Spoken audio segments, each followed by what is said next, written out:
जय Hind friends, welcome to पूरे academy. पूरे एकेडमी में आपका बहुत बहुत स्वागत है। चलिए शुरू करते हैं आज का द हिंदू एडिटोरियल एनालिसिस, जिसमें मैं कंपाइल करके लाता हूं डेली करंट अफेयर्स। साथ ही साथ जो मैप की बैकग्राउंड डिटेलिंग होती है आपको प्रदान कर दी जाती है, और जो द हिंदू की बैकग्राउंड डिटेलिंग होती है आपके एग्जामिनेशंस के पर्सपेक्टिव से जो इम्पोर्टेंट होता है वो यहाँ पे प्रदान कर देता हूँ। उसी के साथ एक रिवर भी कवर कर देता हूं, जो कि आपकी एशिया की रिवर अभी कवर हो रही है। Editorial, PIB, down to earth सारा अमलगमेशंस आपको एक जगह पे प्रोवाइड कर दी जाती है, और लास्ट में आपको ग्लोसरी दी जाती है। तो सारी डिटेलिंग यहाँ पे प्रोवाइड कर दी जाती है। चलिए देखते हैं आज का क्या क्या न्यूज़ है, इंपॉर्टेंट करेंट अफेयर्स है, बैकग्राउंड डिटेलिंग है, वो सब चीज़ें हम यहाँ पर देखेंगे। तो यहाँ पे सबसे पहले आपको बता दें, ब्रिक की समिट होने वाली है, और ये कहाँ पे? तो ये आपका साउथ अफ्रीका में ये चीज़ें होने वाली है, जो कि जोहान्सबर्ग में ऑर्गेनाइज होगी। तो प्राइम मिनिस्टर ऑफ इंडिया यहाँ पे पहुंच चुके हैं, और यहाँ पे इनकी वेलकमिंग के लिए टीम खड़ी भी है। तो याद रखिएगा, यहाँ पे कहाँ पे हो रहा है ब्रिक की समिट? तो ये हो रही है जोहान्सबर्ग। कहाँ पे है? आपके साउथ अफ्रीका में। अब मीटिंग से क्या आउटकम निकल के आएगी, वो आउटकम हम यहाँ पे देखेंगे। सबसे ज़्यादा क्या इम्पोर्टेंट चीज़ें हैं यहाँ पे? तो सबसे ज़्यादा इम्पोर्टेंट चीज़ें यही है कि ये जो इस बार की ब्रिक समिट हो रही है, इस बार का जो आउटकम निकल के आएगा, जैसे कि रसिया और यूक्रेन, इन दोनों की अगर हम बात करें तो यहाँ पे कहीं ना कहीं जो कॉन्फ्लिक्ट हो रहा है, उस कॉन्फ्लिक्ट से क्या इम्पैक्ट हो रहे हैं उस पर भी चर्चा यहाँ पे होगी। और जो ग्लोबल साउथ को लेकर के इशू निकल के आती है, चाइना का जो रोल निकल के आ रहा है, इंडिया का जो रोल निकल के आ रहा है, इस पे भी यहाँ पे बातें चलेंगी। वो सारी डिटेलिंग हम लोग यहाँ पे देखेंगे। अब सबसे इंपॉर्टेंट चीजें निकल के आ रही हैं। चंद्रयान 3 जो लैंडर है ना, वो आपका टच डाउन करने वाला है आज के दिन में। जी हाँ, आप लोगों ने सही सुना, आज ही जो है वो कहाँ पे पहुंचेगा? तो आपके चंद्रमा पे पहुंचने वाला है। तो यहाँ से हम लोग कब लॉन्च किए थे, अगर इसकी बात करी जाए चंद्रयान 3 की, तो मिशन जो है लॉन्च हुआ था 14 जुलाई। डेट पूछ सकता है, इंपॉर्टेंट है। और 15 से 25 तक ये ऑर्बिट में अर्थ के यहाँ पे घूम रहा था। 1 से 5 जो अगस्त हुआ, 1 से 5 अगस्त तक, तो ये अर्थ से लूनर ऑर्बिट में इंजेक्ट किया गया। यानी अगर बात करी जाए, ये आपका अर्थ है और ये आपका मून है। तो यहाँ पे जब इसको लॉन्च किया गया तो इसकी जो ऑर्बिट है, इस पे धुरी पे नाचते हुए ये किसके ऑर्बिट में आया? इसी डेट को यहाँ पे बोला जा रहा है चंद्रमा के ऑर्बिट में ये आया। 1 से 5 तक ये चंद्रमा के ऑर्बिट में आता है। 6 से 16 अगस्त तक ये मून का चक्कर लगाता है। 17 अगस्त को लैंडर प्रोपल्सन मॉड्यूल से सेपरेट हो जाता है। तो इसी से सेपरेट होता है यहाँ पे प्रोपल्सन मॉड्यूल से, और यहाँ पे 23 अगस्त को 5:45, जो कि आज का डेट दिया गया है, यहाँ पे टच डाउन करने वाला है। तो ये इंपॉर्टेंट है जो आपको मैं अभी बता रहा हूँ। तो टच डाउन करेगा 6:04 PM पे। यहाँ भी शाम पे ये चीजें रखी गई हैं। सबसे इंपॉर्टेंट बातें ये हैं कि जब ये टच करेगा तो यहाँ पे सन की किरणें रहेंगी, यानी सन रेज यहाँ पे रहेंगी, जो कि इंपॉर्टेंट है क्योंकि यहाँ पे सोलर पैनल लगा है, तो उसकी फंक्शनिंग भी सही से होनी चाहिए।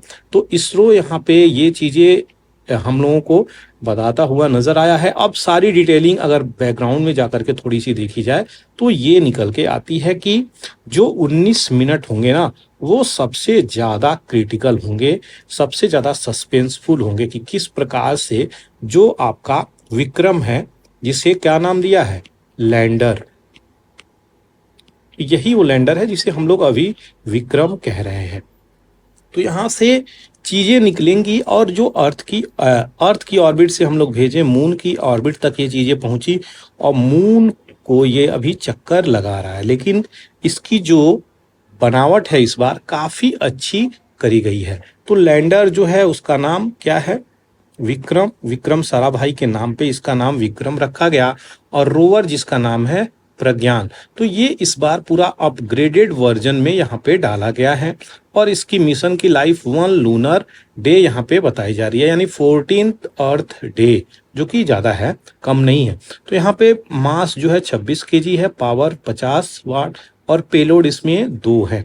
ये चीज़ें जाएंगी जो कि इम्पोर्टेंट है। अब देखिए जो ये दिख रहा है आपको लैंडर, ये अपना ऑर्बिट से जाता हुआ इसकी डिस्टेंस चंद्रमा से कम करती हुई और सीधे वर्टिकल आ जाता है। ये देखिए वर्टिकल, तो ये यहाँ पे वर्टिकल इसकी लैंडिंग कराने का प्रयास किया जा रहा है, जो कि अगर सब सक्सेस हो गई तो इतिहास रचने वाला है अपना इसरो इंडिया।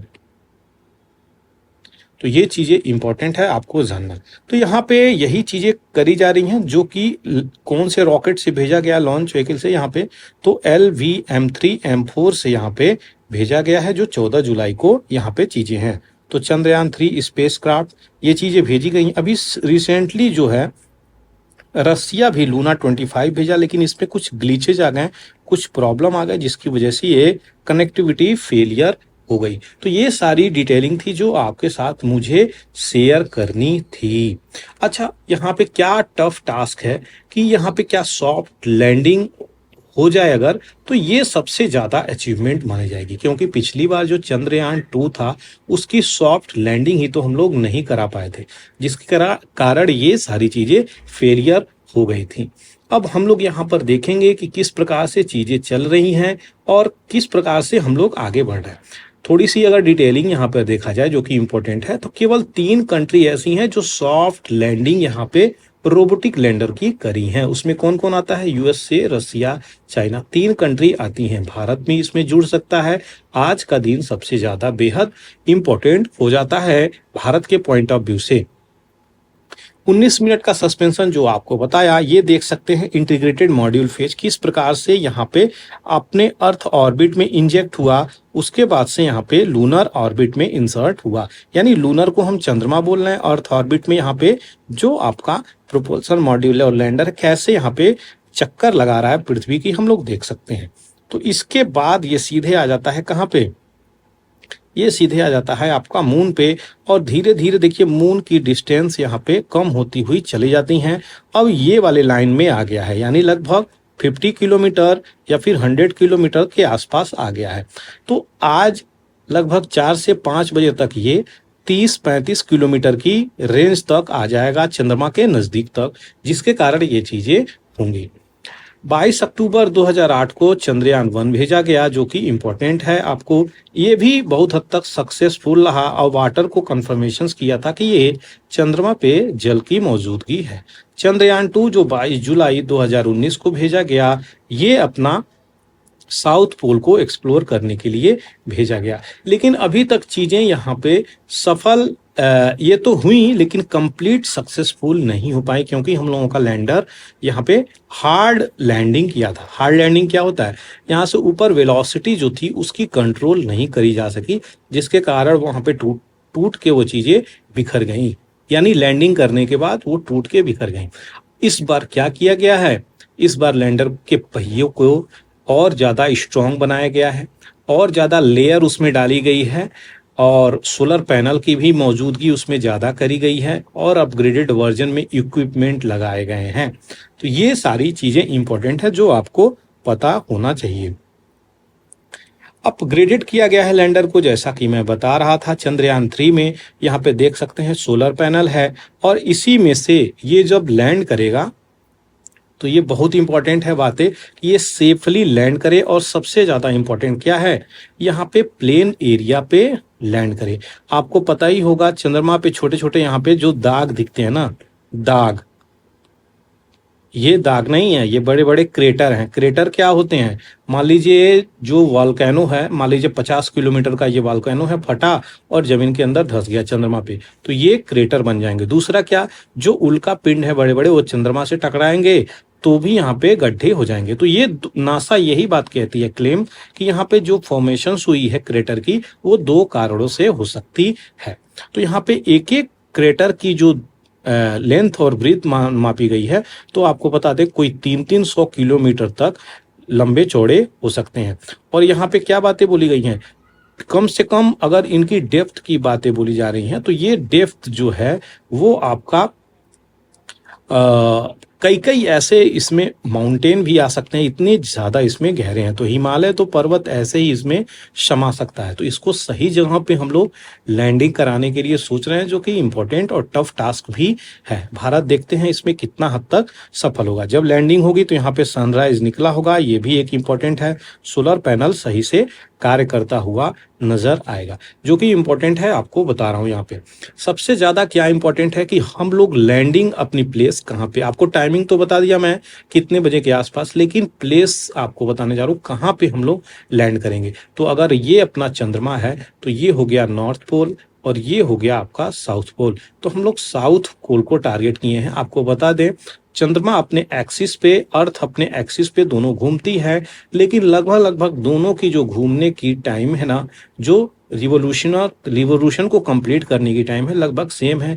इसीलिए चंद्रमा का हमेशा एक ही साइड हम लोगों को दिखता है। तो जो साइड नहीं दिखता है वहां पे हैवी आइस या वाटर की हो सकती है, यानी बहुत कोल्ड रीजन है वो। तो साउथ वाला जो एरिया है चंद्रमा का, इस रीजन में हम लोग लैंड कराने का प्रयत्न कर रहे हैं, और ये ऐसा करने वाली लगभग ये भारत पहली कंट्री होगी। तो जिसके कारण ये बहुत ज़्यादा अचीवमेंट भी होगा। तो ये सारी डिटेलिंग थी जो आपके साथ मुझे शेयर करनी थी, जो कि इम्पोर्टेंट हो जाएगी। तो यहाँ पे अगर ये टच डाउन करेगा तो 2 मीटर पर सेकेंड की इसकी यहाँ पे स्पीड हो जाएगी, जो कि इम्पोर्टेंट है। इस बार चीज़ें आशा करी जा रही हैं कि ये सफल हो जाएगी। काफ़ी काफ़ी साइंटिस्ट ऐसे हैं जो यहाँ पे काफ़ी ज़्यादा होप बधाए हुए हैं इससे कि ये चीज़ें सक्सेसफुल हो जाएगी। हम भी आशा करते हैं कि ऐसी चीज़ें सक्सेस होने वाली हैं। अब ये अपना देखेंगे जो लैंडर करेगा। तो ये देखिए, लैंडर के अंदर से ये निकल रहा है रोवर, जिसके अंदर 6 पहिए हैं। यही मिनरोलॉजी, फोटोलॉजी, यही सब चीज़ें करेगा, जो वहाँ पे चंद्रमा पे अगल बगल जो मिनरल्स होंगे उसको यहाँ पे करेगा। और ये भेजेगा किसको, लैंडर को। लैंडर भेजेगा किसको, ऑर्बिटर को, जो अभी चंद्रयान 2 का ऑर्बिटर कार्य कर रहा है उसको भेजेगा। वहां से इसरो के पास इंफॉर्मेशन आएगी। तो ये चीजें हैं जो एक नई मुकाम तक पहुंचने की तैयारी हो रही है। आशा करते हैं चीजें क्लियर हो गई होंगी। चलिए आगे बढ़ते हैं। यूपीएससी प्रीवियस ईयर क्वेश्चंस 2022 में सीधे सीधे क्वेश्चंस पूछा गया है यहाँ पे गुची से रिलेटेड, क्योंकि काफी हाईलाइटेड ये वर्ड हो गई थी। आखिर गुची है क्या, तो इसको some time mention in the news, यानी न्यूज में देखा गया है। तो इसको लेकर के देखिए क्वेश्चंस पूछ दिया है। तो क्या इंपॉर्टेंट है यहाँ पे वो आपको बता देता हूँ। देखिए, कोई भी चीज अगर न्यूज में चल रही है तो सबसे ज्यादा है उसकी बैकग्राउंड डिटेलिंग, जो मैं आपको यहाँ पे प्रोवाइड कर देता हूँ जिस दिन भी कोई भी चीज इंपॉर्टेंट चीजें निकलती हैं। तो कह रहा है यह एक फंगस है, यह हिमालय फॉरेस्ट में उगता है, कॉमर्शियली इसका खेती होता है हिमालय में और नॉर्थ ईस्ट इंडिया में। कौन सा करेक्ट है, पहले में 1, दूसरे में 3, तीसरे में 1, 2, चौथे में 2, 3। कमेंट सेक्शंस ओपन है, आप एक बार ट्राई अवश्य करें। 48 क्वेश्चंस यहाँ पे कह रहा है which of the following are nitrogen fixing plant. कौन इसमें से नाइट्रोजन फिक्सिंग प्लांट है, वही यहाँ पे पूछ रहा है। अल्फाल्फा, अमरनाथ, चिकपी, क्लोवर, पर्सलेन और स्पिनेच। यहाँ पे कौन सा सही है, तो पहले में 1 दे रहा है, दूसरे में पहले में 1, 2, 1, 3, 4, दूसरे में 1, 3, 5, 6, तीसरे में 2, 4, 5, 6, चौथे में 1, 2, 4, 5, 6 दे रहा है। तो कौन सा सही है यहाँ पे कमेंट सेक्शंस पे जरूर लिखें। नेक्स्ट डे इसकी पूरी की पूरी डिटेलिंग आपको प्रदान कर दी जाएगी। तो आपको चिंता नहीं करना है, सारी चीजें आपकी क्लियर हो जाती हैं। चलिए यहाँ पे आगे बढ़ते हैं। फेस्टरिंग वाउंड इन मणिपुर, यानी जो मणिपुर का घाव है वो और ज्यादा पक रहा है और ज्यादा बह रहा है। फेस्टरिंग का इंग्लिश मीनिंग यही होता है जो अभी आपको मैं बताया। तो यहाँ पे मणिपुर की पूरी डिटेलिंग को अगर देखा जाए तो यहाँ पे 2 एथनिक कम्युनिटी हैं जो कि आपको इंपॉर्टेंट हो जाता है जानना।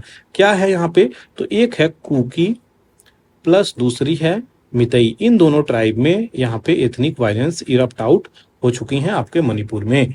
तो इसी ट्राइब को लेकर के 6 शेड्यूल की डिमांड चल रही है, यानी बोला जा रहा है मितई ट्राइब को 6 शेड्यूल में ऐड कर दिया जाना चाहिए, जो कि कुकी कम्युनिटी को ये चीजें भाई नहीं, जिसके कारण दोनों में एथनिक वायलेंसेस इरप्ट आउट हो गया। ये सारी डिटेलिंग आपको दे दिया। दोनों कम्युनिटी नॉर्थ ईस्ट में सारे स्टेटों में पाई जाती हैं, साथ ही साथ बांग्लादेश प्लस म्यांमार में पाई जाती हैं। क्वेश्चन आ जाए तो केवल यही नहीं समझिएगा कि अगर स्टेटमेंट दे दिया कि ये बांग्लादेश में और म्यांमार में नहीं पाई जाती, केवल नॉर्थ ईस्ट के स्टेटों में पाई जाती हैं, तो गलत स्टेटमेंट हो जाएगा, याद रखिएगा। अब देखते हैं ये क्या एडिटोरियल में बोल रहा है। तो वही पूरी की पूरी डिटेलिंग यहाँ पे दिया गया है, जो मैं आपको आसान शब्दों में बता करके आगे बढ़ने का प्रयास करूंगा, ताकि आपको इजी से समझ में आ जाए।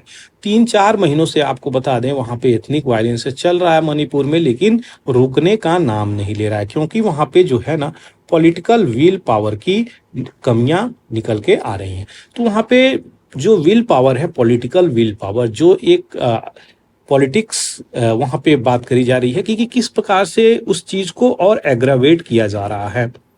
तो एग्रावेट करने की यहाँ पे प्रयास करी जा रही है, उसको और बढ़ाने का प्रयास किया जा रहा है, यानी आग में और तेल डाला जा रहा है कहीं ना कहीं। अगर यहाँ पे पॉलिटिकल विल पावर की यहाँ पे कमी नहीं होती तो ये मुश्किल से 7 डेज के अंदर ये चीजें समाप्त कर सकती थी अपनी गवर्नमेंट। तो यहाँ पे जो फोर्सेस डाले गए हैं, जो पैरामिलिट्री फोर्सेस डाले गए हैं, ये भी डिस्क्रिमिनेशंस करते हुए नजर आ रहे हैं, किसी विशेष समुदाय को बेनिफिट पहुंचाते हुए नजर आ रहे हैं, और एफआईआर इनके भी खिलाफ करी गई है। तो ये देखिए, अपनी पैरामिलिट्री फोर्स तो सेफ्टी के लिए जानी जाती है, लेकिन यहाँ पे रोल इनका क्या निकल के आ रहा है। जो यहाँ के लोग हैं वो किस किस चीज को फेस कर रहे हैं, तो बहुत सारी ब्रूटल डेथ भी हो रही हैं, लोगों को मारा जा रहा है, मारने के बाद बर्न आउट कर दिया जा रहा है, जला दिया जा रहा है, रेप हो रहा है, न्यूड वहाँ पे वॉक कराया जा रहा है वुमेन का, छोटे छोटे जो चिल्ड्रंस हैं उनको भी यहाँ पे हत्या कर दिया जा रहा है। एक कम्युनिटी दूसरे कम्युनिटी को एक्सेप्ट करने के लिए तैयार ही बिल्कुल नहीं है। वहाँ पे क्या किया जा रहा है, बंकर बनाया जा रहा है, एक विलेज यानी एक कम्युनिटी दूसरे कम्युनिटी पे, और बंकर में जैसे आर्मी लगी होती है गन लेकर, वैसे लोग एक दूसरे के सामने खड़े हैं। तो कोई एक दूसरे का क्रॉस यहाँ पे चीजें नहीं कर रहा है, यहाँ पे इस प्रकार की चीजें निकल के आ रही हैं। मणिपुर को डिवाइड कर दिया गया है, इस समय ऐसी बातें बोलूंगा तो गलत नहीं होगा। तो गवर्नमेंट का अगर यहाँ पे रोल पूछा जाए तो रोल काफी इंपॉर्टेंट निकल के आ रहा है, लेकिन गवर्नमेंट का यहाँ पे विल पावर की बहुत सारी कमियां भी निकल के आई हैं।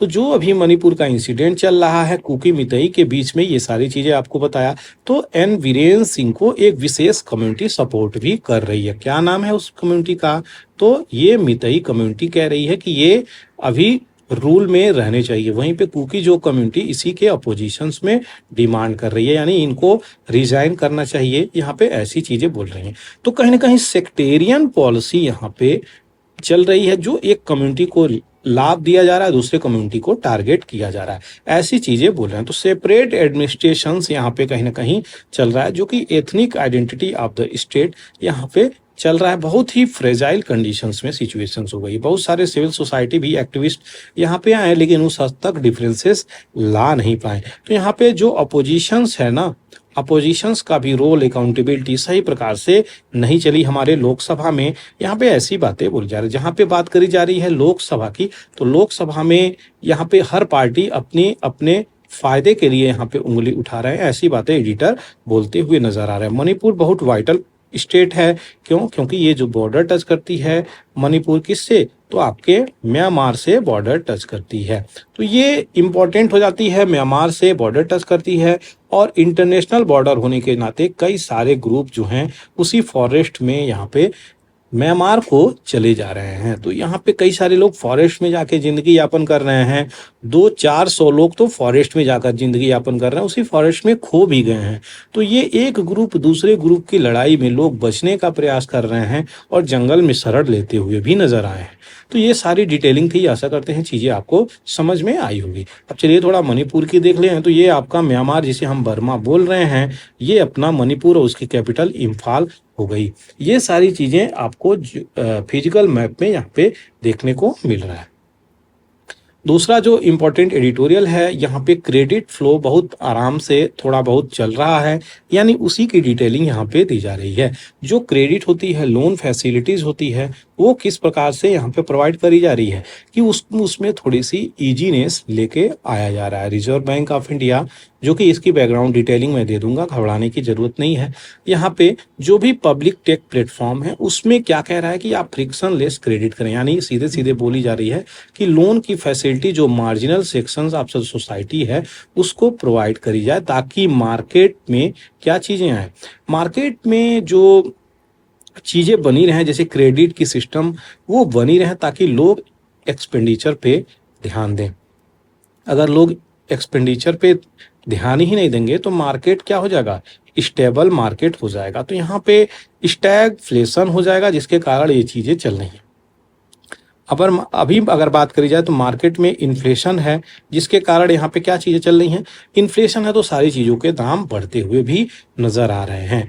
बहुत सारी रेगुलेटरी पॉलिसीज़ है जो यहाँ पे कंपनी को यहाँ पे मिलती है, किस प्रकार से, तो वो कंपनी यहाँ पे क्रेडिट की फैसिलिटी लेकर के आने वाली हैं कि किस प्रकार से हम लोगों को प्रोवाइड करेंगे। तो वन स्टॉप डिजिटल सर्विसेज यहाँ पे चल रही हैं कि किस प्रकार से क्रेडिट सिस्टम दी जाए। ये जो चीज़ें लेकर के आया गया है रिजर्व बैंक ऑफ इंडिया का इनोवेशन, ये हब है जो यहाँ पे और आराम से आपको क्रेडिट फैसिलिटी मिल जाएगी। तो open application program interface Apis जिसको बोला जा रहा है, इसके अंतर्गत ये सारी चीज़ें होंगी जो कि आपको पता होना चाहिए।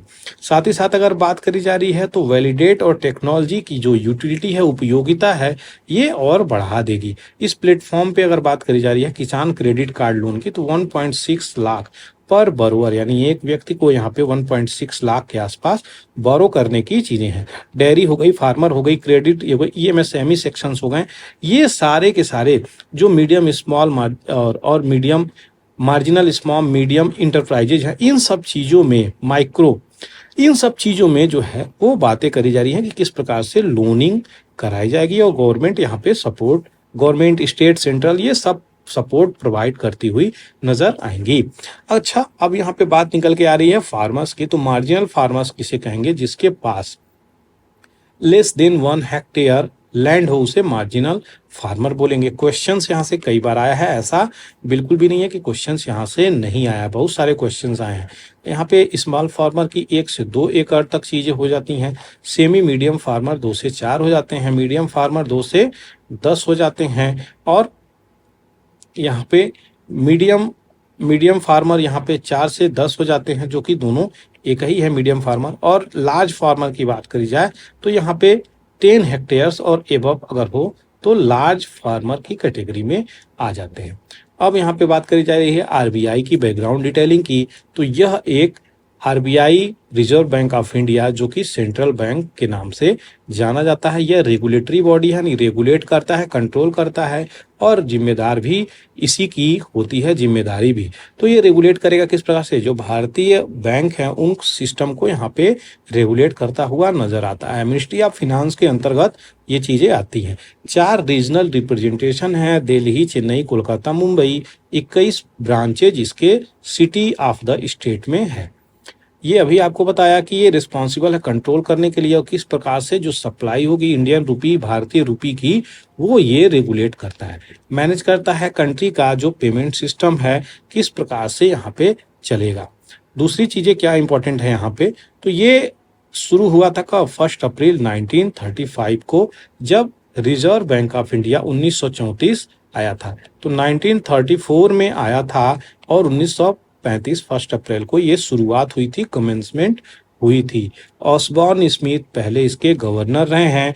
इंडिया के पहले गवर्नर सी देशमुख 1943 में बनाए गए हैं। याद रखिएगा हिल्टन कमीशन, जिसे हिल्टन यंग कमीशंस भी बोला गया है। तो यहाँ पे royal commissions on Indian currency ये 1926 में आया, जिसे हम हिल्टन कमीशंस के नाम से भी जानते हैं। तो इसी कमीशंस के आधार पे इसकी स्थापना हुई, याद रखिएगा। भारतीय रिजर्व बैंक नोट मुद्रम यहाँ पे स्पेशलाइज्ड डिवीजन है कि किस प्रकार से ये प्रिंट करेगी और मिंट करेगी, यानी छापना और बनाना इंडियन करेंसी की बातें बोली जा रही हैं। कुछ जगह पे इसके ब्रांचेज हैं, जैसे नासिक महाराष्ट्र, देवास मध्य प्रदेश, और मैसूर कर्नाटका, सालबोनी वेस्ट बंगाल। यहाँ पे ये सारी चीज़ें इंपॉर्टेंट है, यहाँ से क्वेश्चंस बने हैं। आरबीआई स्टेब्लिश किया है एनपीसीआई, जो कि यहाँ पे national payment corporation of India होता है। ये रेगुलेट करता है किस प्रकार से पेमेंट और सेटलमेंट भारतीय बैंक के अंतर्गत ये चीज़ें होंगी। जो यूपीआई पेमेंट होते हैं यही सारी चीज़ें ये लेकर के आया हुआ है। डिपॉजिट इंश्योरेंस और क्रेडिट गारंटी कॉर्पोरेशन भी आरबीआई के द्वारा ये इस्टेब्लिश किया गया था। अच्छा, जब भारत का पार्टीशन हुआ था 1947 में 15 अगस्त को, तब ये central bank of India plus Pakistan दोनों का रोल प्ले किया था। कौन? आरबीआई। तो पाकिस्तान का भी प्ले किया था जून 1948 में। उसके बाद स्टेट बैंक ऑफ पाकिस्तान शुरू हुआ 1948 में, याद रखिएगा। आरबीआई की नेशनलाइजेशन कब हुई, कब इसकी राष्ट्रीयता हुई? तो यहाँ पे 1 जनवरी 1949 को हुई। और आरबीआई की बात करी जाए तो 21 member central board of director में होते हैं। आशा करते हैं सारी डिटेलिंग आपको जो बताया वो क्लियर हो गई होंगी। तो यहाँ पे क्या चीजें हैं, अगर ये जो स्कीम लेकर के आया है ईज ऑफ क्रेडिट, तो ये आसानी से चीजें मिल जानी चाहिए सेंट्रल पब्लिक प्लेटफॉर्म पे, खास करके उन रूरल एरिया में और खास करके उन स्मॉल और मार्जिनल फार्मर को जिनको इसकी बहुत ज्यादा नीड है। तो ये 2021 में जो नेशनल बैंक फॉर एग्रीकल्चर और रूरल डेवलपमेंट थे, इन इसमें भी बातें करी जा रही हैं कि यहाँ पे फोकस करने की जरूरत है जो मार्जिनल और small section of the farmer है, तो जिन्हें डिसएडवांटेज यहाँ पे बात करी जा रही है, जो लाभ उठा नहीं पा रहे हैं, तो उनको क्या देने की जरूरत है? क्रेडिट यानी लोन देने की जरूरत है। तो पूरा हिसाब इसी पे बात करी जा रही है कि किस प्रकार से मार्जिनल सेक्शन ऑफ सोसाइटी, चाहे फार्मर होगा चाहे कोई भी फील्ड हो गया, उनको दिया जाए।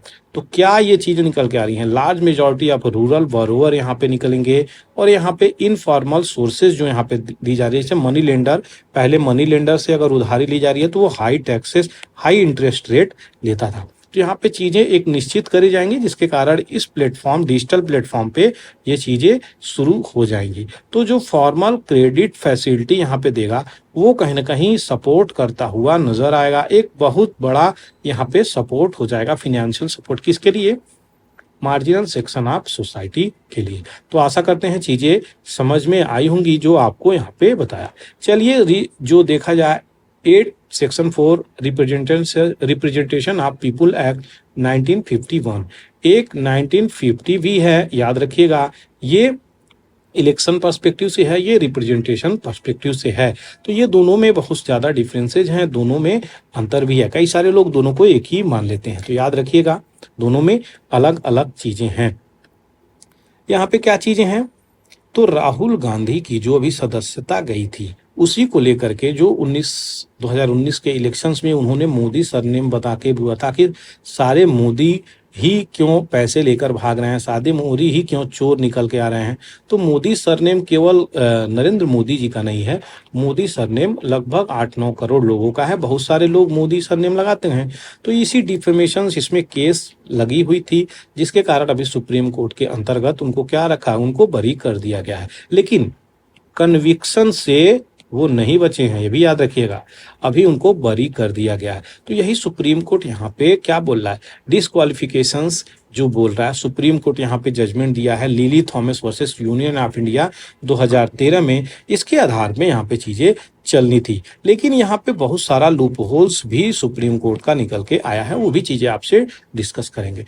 कोर्ट जो है इनवैलिडेट किया था यहाँ पे क्या, 8 सेक्शन 4, इसी के आधार पे तुरंत ये 1951 का एक्ट लगा के सेक्शन 8 और 4 जो आपका सुप्रीम कोर्ट था ये इनवैलिडेट किया था, स्वयं इनवैलिडेट किया था, यानी इसी के आधार पे इनको निकाला गया था, याद रखिएगा। तो 3 महीने की पीरियड दी जाती है यहाँ पे कि आपको अलाउ है, वहां पे आप अपील कर सकते हैं। तो डिस्क्वालिफिकेशंस ये इफेक्ट नहीं हुआ इस पीरियड में। लेकिन अगर बात करी जा रही है जो लीगल प्रोविजन है वो क्या दिखा रहा है कि कोई भी नो इंस्टेंट डिस्क्वालिफिकेशंस यहाँ पे नहीं हो सकते, लेकिन जो मेंबर हैं इसको फेस कर रहे थे। तो यहाँ पे यही सारी चीजें हैं। एक बार सुप्रीम कोर्ट इस पे बोला कि 8 सेक्शन 4 जो है इसको हम हटा रहे हैं, यानी ऐसा नहीं है कि उनको इम्यूनिटी है, वो जो है उनको हटाया जा सकता है अगर उनको कोई भी मिसकंडक्ट उनका देखा जाए। सुप्रीम कोर्ट ही ये बात बोला, इसी के आधार पे इनको हटा दिया गया। आपको सीधा सीधा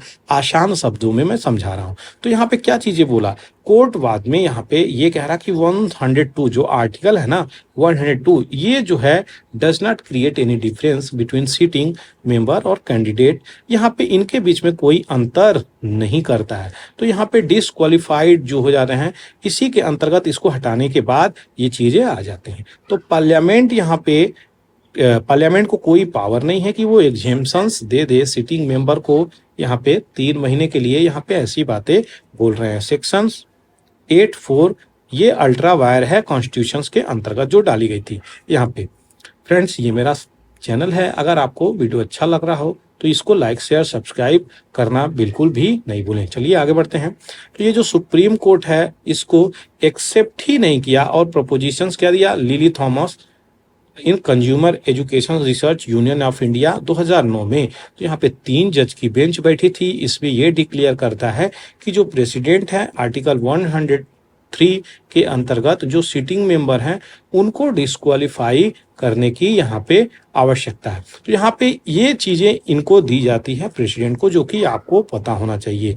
इसी के आधार पे लिली थॉमस 2009 में ये केस निकल के आ रहा है। वहीं पे अगर दूसरा केस हम देख लेते हैं तो 1980, 90, 97 में in case Sachindra Nath Tripathi versus Doodhnath, इन केसों में ये चीजें उल्टा निकल के आती हैं। हिमाचल प्रदेश, साथ ही साथ अगर बात करी जाए मद्रास हाई कोर्ट में जयललिता का केस 2001 में जो आता है, इसमें भी इसी के अपोजिशंस में निकल के आती हैं, यानी अलग निकल के आती हैं। इस तरीके से नहीं निकल के आती हैं इंस्टेंट यहाँ पे डिस्क्वालीफाई। तो यहाँ पे क्या चीजें निकल के आ रही हैं, तो जो अभी लॉ को 8 सेक्शन 4 को कहीं ना कहीं रीस्टोर की बात करी जा रही है, पुनः इसमें लाया जाए, क्योंकि ये सुप्रीम कोर्ट ही था जो यहाँ पे नलीफाई कर दिया था, इसको इसका यूज रोक दिया था। तो यहाँ पे यही सारी चीजें बोली जा रही हैं कि जो सस्पेंड हो गया है उसको कहीं ना कहीं रिस्टोर करने की बातें बोली जा रही हैं। राहुल गांधी के केस में यही सारी चीजें चल रही हैं। जो कन्विक्शंस अभी भी हैं, अभी उनको सस्पेंशन केवल मिली है, तो यही चीजें हैं जो सस्पेंडिंग द डिस्क्वालिफिकेशन, लेकिन कन्विक्शंस यहाँ पे खत्म नहीं हुए हैं। आशा करते हैं चीजें आपकी क्लियर हो गई होंगी जो आपको बताया। 70 ईयर ऑफ पैलेस्टीनियन यहाँ पे इजरायली मिलिट्री के द्वारा वेस्ट बैंक में पुनः मार दिए गए। तो देख सकते हैं किस प्रकार से यहाँ पे क्लींजिंग चल रही है।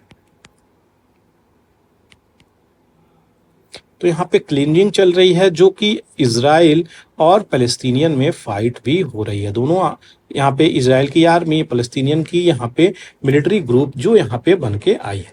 अगर बात करी जा रही है यहाँ पे इस मैप की सहायता से आपको पूरी की पूरी 50 साल की पूरी कहानी भी आपको प्रदान कर दूंगा।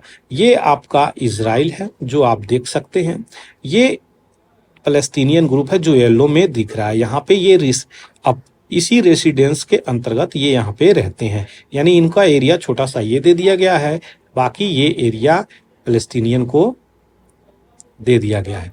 अब जो ये एरिया है ना, ये इजराइल अपने कब्जे में लिया है। लेकिन अगर पीछे चल के देखें, चलिए 1917 में चलते हैं, तो ये क्या था, जो ज्यूज थे वो ज्यूज यहाँ पे नीले नीले दिख रहे हैं ना, वो बस ज्यूज थे। बाकी क्या थे, ये पैलेस्टीनियन ही थे। तो जितना ग्रीन दिख रहा है वो सब पैलेस्टीनियन थे। 1948 में युद्ध होता है, 7.5 लाख लोगों को डिस्प्लेस होना पड़ता है। कुछ यहाँ पे वेस्ट बैंक में आ जाते हैं, जो कि यहाँ पे दिख रहा होगा वेस्ट बैंक आपको, और यहाँ पे गाजा पट्टी में आ जाते हैं, जो कि गाजा स्ट्रिप यहाँ पे बोलता है। 67 में भी वार होता है, तो फिर और ज़्यादा सिमट के रह जाते हैं और एक्सपेंशन हो जाती है इजराइल लोगों की। 1995 में इस सेक्शंस को और ज़्यादा, जो डेंसली पॉपुलेटेड था, और ज़्यादा यहाँ पे स्कैटर्ड पॉपुलेशंस हो जाती है इनकी, क्योंकि ये छोड़ के जाने लगते हैं। अगर 2020 की बात करी जाए तो और कम हो गए। अगर 2023 में अगर कदम रख दिया जाए तो अब जो है क्लींजिंग चल रही है। तो ये चीजें आपको बताया मैं, जो कि सबसे ज्यादा ब्रूटल चीजें चली हैं 1948 में और 67 में। अब यही चीजें हैं जो यहाँ पे इंपॉर्टेंट हो जाती है। देखिए यहाँ से मेडिटेरियन चीजें यूपीएससी में क्वेश्चंस तो कई बार बनाए हैं। सी ऑफ गलीला, ये इंपॉर्टेंट है। डेड सी से क्वेश्चंस कई बार आए हुए हैं। कौन सी कंट्री इजराइल से करती है, कौन सा मेडिटेरेनियन से बॉर्डर टच करती है। तो ये सारी चीजें आपको बताया किस प्रकार से यहाँ पे पॉपुलेशंस किसकी थी और डोमिनेंसी किसकी हो गई। नॉर्थ कोरिया को जानते ही हैं, ये पावरोटी जैसा शकल यहाँ पे फ्लड वाले जोन में जाकर के परीक्षण कर रहा है। किस प्रकार से यहाँ पे क्या चीजें चल रही हैं, क्योंकि नॉर्थ कोरिया में यहाँ पे भी फ्लड आई है। अच्छा, नॉर्थ कोरिया की कैपिटल क्या है, मैं आप लोगों से पूछ रहा हूँ। What is the capital of north Korea. और इनका नाम आप लोग याद रखिएगा, किम जोंग उन। इनको हम पावरोटी बोलते हैं प्यार से। वैगनर ग्रुप, याद ही होगा मॉस्को की ये प्राइवेट आर्मी थी। तो वैगनर, प्रिगोजिन, इनका नाम याद रखिएगा, सभी लोग इनका नाम आज जानते हैं। ये वही पर्सनालिटी हैं जो रसिया के खिलाफ ही आर्मी तैयार कर चुके थे।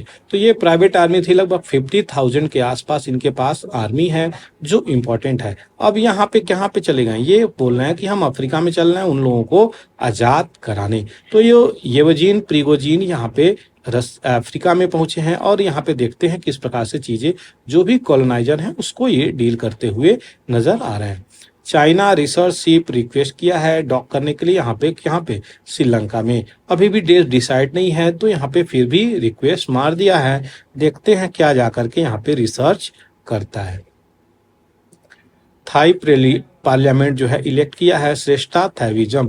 यह एक टाइकून है, मतलब बिजनेसमैन है, बड़े बिजनेसमैन, इनको पीएम के लिए यहाँ पे ला दिया गया है। तो ये देखिए पर्सनालिटी हैं, ये पीएम बनने के लिए तैयार हो गए। जो मेजॉरिटी की पार्टी थी वो यहाँ पे इलेक्ट होकर पीएम बनकर नहीं आई, तो यहाँ पे जो मेजॉरिटी वाली वोट पाई, सीट पाई, वो पीएम नहीं बन पाए। यहाँ पे एक टाइकून को बना दिया जा रहा है। तो याद रखिएगा ये चीजें जो कि इंपॉर्टेंट है। बुर्किनो फासो के इंपॉर्टेंट पर्सनालिटी हैं हेगियो फैब्रिको जेंगो, इन्होंने अभी गोल्ड जीता है। तो याद रखिएगा मेंस ट्रिपल जंप में ये गोल्ड जीते हैं। कहाँ पे ऑर्गेनाइज हुआ है ये? बुडापेस्ट। बुडापेस्ट कहाँ है? यूरोप में। इसकी कैपिटल आपसे पुनः पूछूंगा मैं, what is the capital of Budapest? तो याद रखिएगा जो कि इंपॉर्टेंट है, गोल्ड देखिए बहुत मेहनत के बाद ही आता है। न्यूज और फैक्ट्स को देखा जाए तो चीफ मिनिस्टर अशोक गहलोत साहब यहाँ पे राजस्थान मिशन 2030 लॉन्च किए हैं, जो यहाँ पे क्या करेगा कि इसको डेवलप स्टेट बनाने का प्रयास किया जाएगा नेक्स्ट 7 ईयर में। तो यहाँ पे 2023 तो चल ही रहा है और 7 जोड़ दीजिएगा तो यहाँ पे 30 हो जाएगा। 2030 तक चीजें चलेंगी। जापान जो है रिलीज करना चाहता है क्या, जो भी फुकुशिमा पावर प्लांट है यहाँ पे। तो जो फुकुशिमा पावर प्लांट 2011 में वहां पे जापान में सुनामी आई थी, तो जिसके कारण ये चीजें हुई थी और यहाँ पे इसी वाटर को रिलीज करने का बात करता है। जब भी वाटर को रिलीज करने का बात करता है तो चाइना और यूएस से यहाँ पे आते हैं। चाइना बोलता है कि ये वाटर को रिलीज न किया जाए, ये इन्वायरमेंटल हैजार्ड यहाँ पे पहुंचाएगा, यानी कहीं ना कहीं जो मरीन एनिमल हैं उनको यहाँ पे दिक्कत करता हुआ निकल के आएगा। वर्ल्ड का वर्स्ट न्यूक्लियर डिजास्टर इसको माना जा रहा है। क्राइसिस की बातें करी जा रही है यहाँ पे वेस्ट अफ्रीकन रीजनल ब्लॉक, जो कि इकोवास, आपको कई बार ये बताया हूँ, पुनः अभी बैकग्राउंड डिटेलिंग दे दूंगा। तो यहाँ पे नाइजीर के जो इलेक्टेड प्रेसिडेंट है मोहम्मद बंजूम, इनको हटाने की बात करी जा रही है नाइजीर के कॉप के द्वारा। कॉप मतलब आर्मी की हम बातें कर रहे हैं। आर प्रज्ञानंदन यहाँ पे, मैग्नस कार्लसन, दोनों में यहाँ पे फाइड वर्ल्ड कप जो चेस बाकू में हुआ अजरबैजान, यहाँ पे टाई होता हुआ, ड्रॉ होता हुआ नजर आया। तो कार्लसन और प्रज्ञानंदन याद रखिएगा, दोनों टाई होता हुआ नजर आया 35 मूव में। इकोवास की बैकग्राउंड डिटेलिंग इंपॉर्टेंट हो जाती है। इकोवास का क्या है यहाँ पे? तो Economic Community of West African State, याद रखिएगा ये एक रीजनल पॉलिटिकल और इकोनॉमिक यूनियन है। 15 कंट्री इसके अंतर्गत आते हैं वेस्ट अफ्रीका के। तो जो अफ्रीका है ना अपना,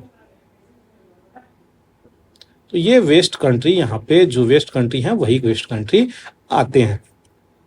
यहाँ पे लगभग बहुत विशाल एरिया ये कवर करता है, क्योंकि ये जो सहारा वाला रीजन है वो इसमें सीधे आ जाते हैं। यहाँ पे गोल ऑफ इकोवास बोली जा रही है, वो क्या होता है गोल ऑफ इकोवास? तो यहाँ पे कलेक्टिव सेल्फ सफिशिएंसी, यानी ठीक वही प्रकार से कलेक्टिव सिक्योरिटी की बात बोली जा रही है। ऐसे ही समझिए कोई भी ग्रुप के मेंबर को छिड़ा तो सब मिलकर टारगेट करेंगे। इसीलिए इकोवास को यहाँ पे लेकर के आया, क्योंकि नाइजीर की जो आर्मी है वहां पे सत्ताधारी मोहम्मद बेंजूम को हटाने का प्रयास कर रही है। तो यहाँ पे इस ग्रुप ने क्या किया? तो यह इकोनॉमिक ट्रेडिंग यूनियन को लेकर के भी ये कार्य करता है और साथ ही साथ पीस कीपिंग फोर्स पे भी कार्य करता है। स्थापना की बात करी जा रही है तो 28 मई 1975 को इसकी स्थापना हुई थी ट्रीटी ऑफ लगोस के अंतर्गत, जो कि इंपॉर्टेंट हो जाता है ट्रीटी ऑफ लगोस। और ये पीस कीपिंग फोर्सेस भी रखता है। उसी पीस कीपिंग फोर्स को यहाँ पे नाइजीर जो कॉप रिटेलिएट कर रही है उसी के अगेंस्ट में खड़े करने की बातें बोली जा रही हैं। माली, गिनिया, बुर्किनो फासो और नाइजीर रिसेंटली उनको सस्पेंड कर दिया गया है इकोवास से। तो नाइजीर भी सस्पेंड कर दिया गया है, 4 कंट्री को सस्पेंड कर दिया जाएगा। 15 कंट्री का यह ग्रुप था, 11 इसमें बच गए।